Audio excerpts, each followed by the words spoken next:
देखिए, आपने बुध को शुक्र माधव तो परोसा ही नहीं, जाइए जाकर परोस आइए। अरे हाँ, ये तो मैं भूल ही गया। जी। मैं अभी परोस के आता हूँ।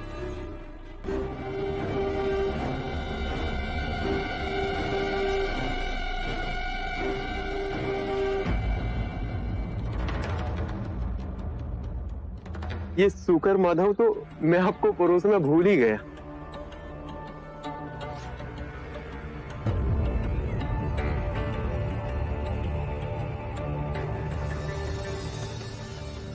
ये शुक्र माधव बड़े प्रयास से मैंने चंदन के वृक्ष से तोड़ा है, बड़े प्रेम से मैंने आपके लिए बनवाया है, कृपया इसे ले लीजिए।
ये बिजली की चमक, ये बादलों का गरजना,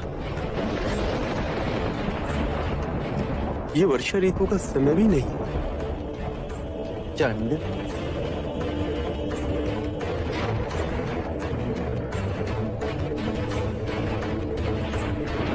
चंद, बचे हुए शुक्र माधव को धरती में गाड़ाओ,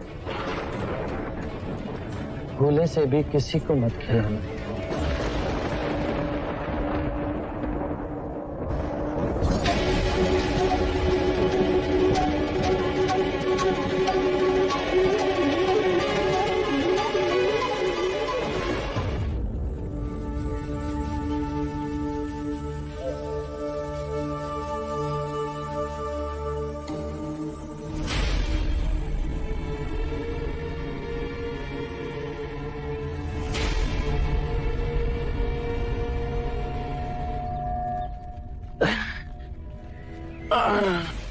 बुध, क्या हुआ बुध?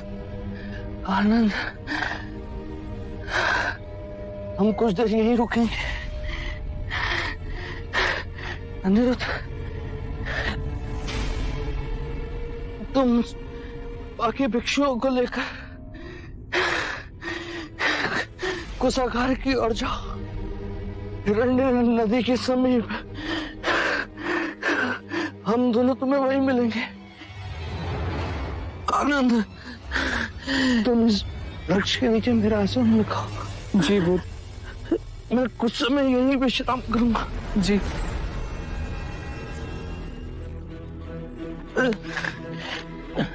आइए बुध।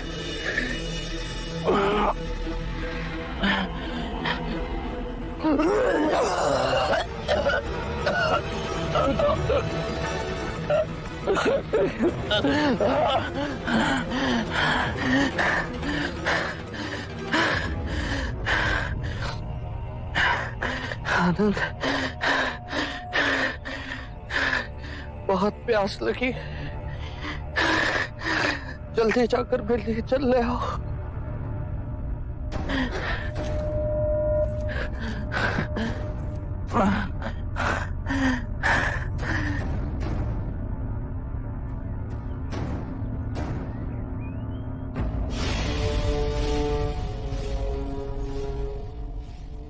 ऐसा गंदा पानी नहीं दे सकता मैं बुध को।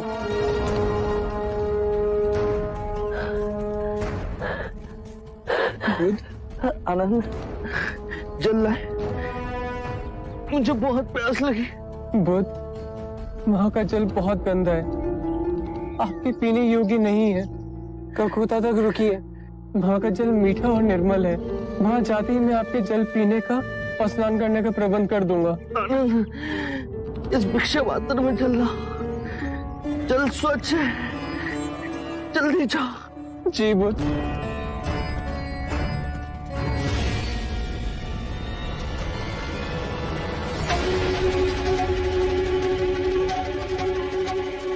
ये कैसे हो गया?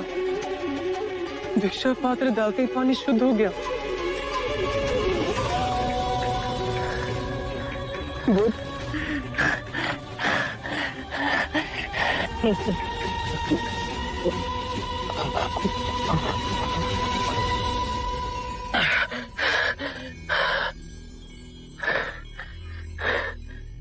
बुध, मैं पहले गया तो ताल पूरा गंदा था। जब आपने दोबारा भेजा तो भिक्षा पात्र डालते ही पानी शुद्ध हो गया। ये अनोखी बात कैसे हुई? मेरी बात ध्यान से सुनो आनंद। हमारा सांसारिक शिष्य चंद, जिसके घर हमने भोजन किया था, वो मेरा अंतिम भोजन है।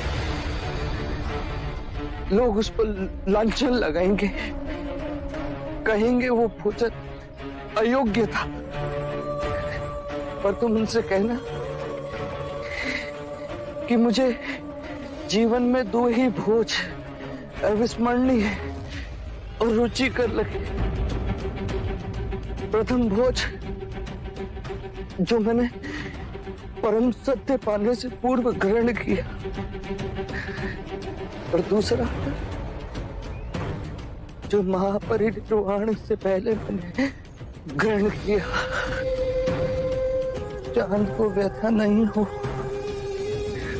उसे प्रसन्नता हो कि उन 2 भोजन में से एक भोजन उसने मेरे लिए परोसा था।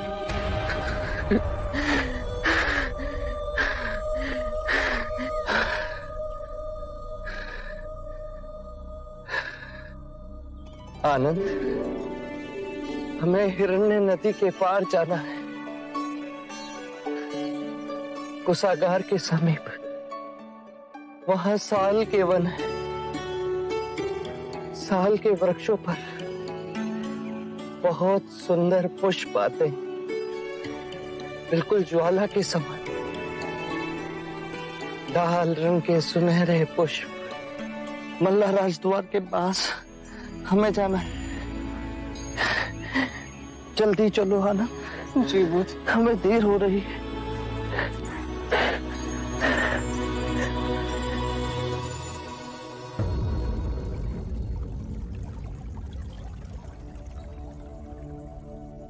आइए, आराम से बुध, आराम से।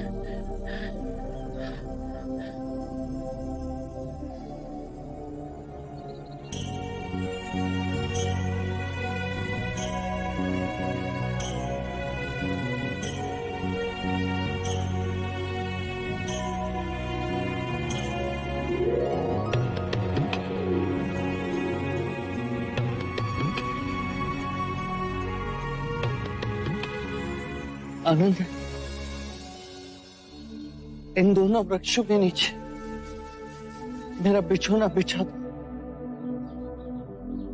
मैं यही विश्राम करूंगा। जी बुध। अनिरुद्ध,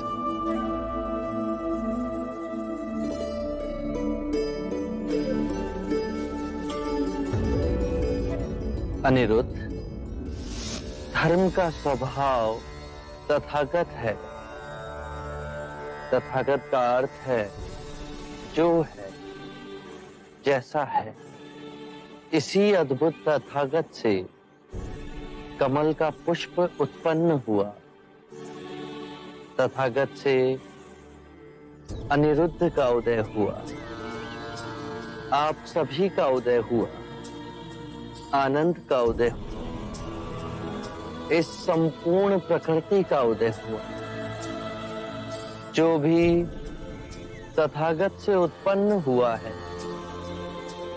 और जो भी तथागत में विलीन होगा उसे हम तथागत कह सकते हैं।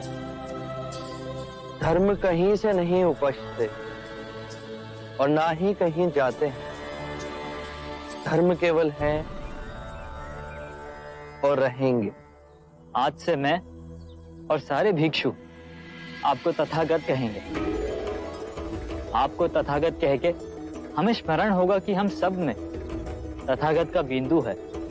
जैसे यदि हमारे सर में पीड़ा हो और उसे हम तथागत से स्वीकार भाव से स्वीकारें तो वो पीड़ा समाप्त हो जाती है। इसका कारण है कि हमारी आदि शक्ति उस पीड़ा से लड़ने के लिए बह निकली और आदि शक्ति उसका उपचार कर रही है।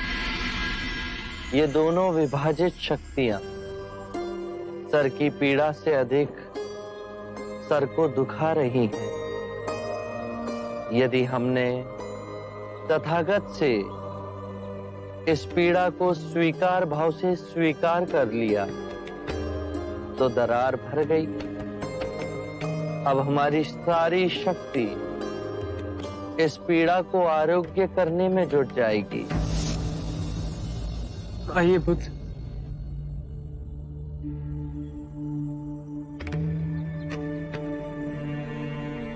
बुद्ध, अपने जीवन में अदृश्य सत्य को भी अपने में यथार्थ कर हम दीन आत्माओं को दिखाया है आप।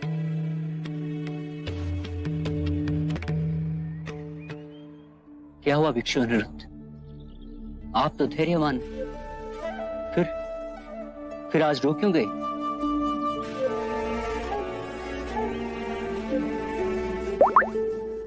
प्रिय भिक्षु, मुझे आज आभास हुआ है कि बुद्ध आज रात्रि ही निर्वाण को प्राप्त होंगे।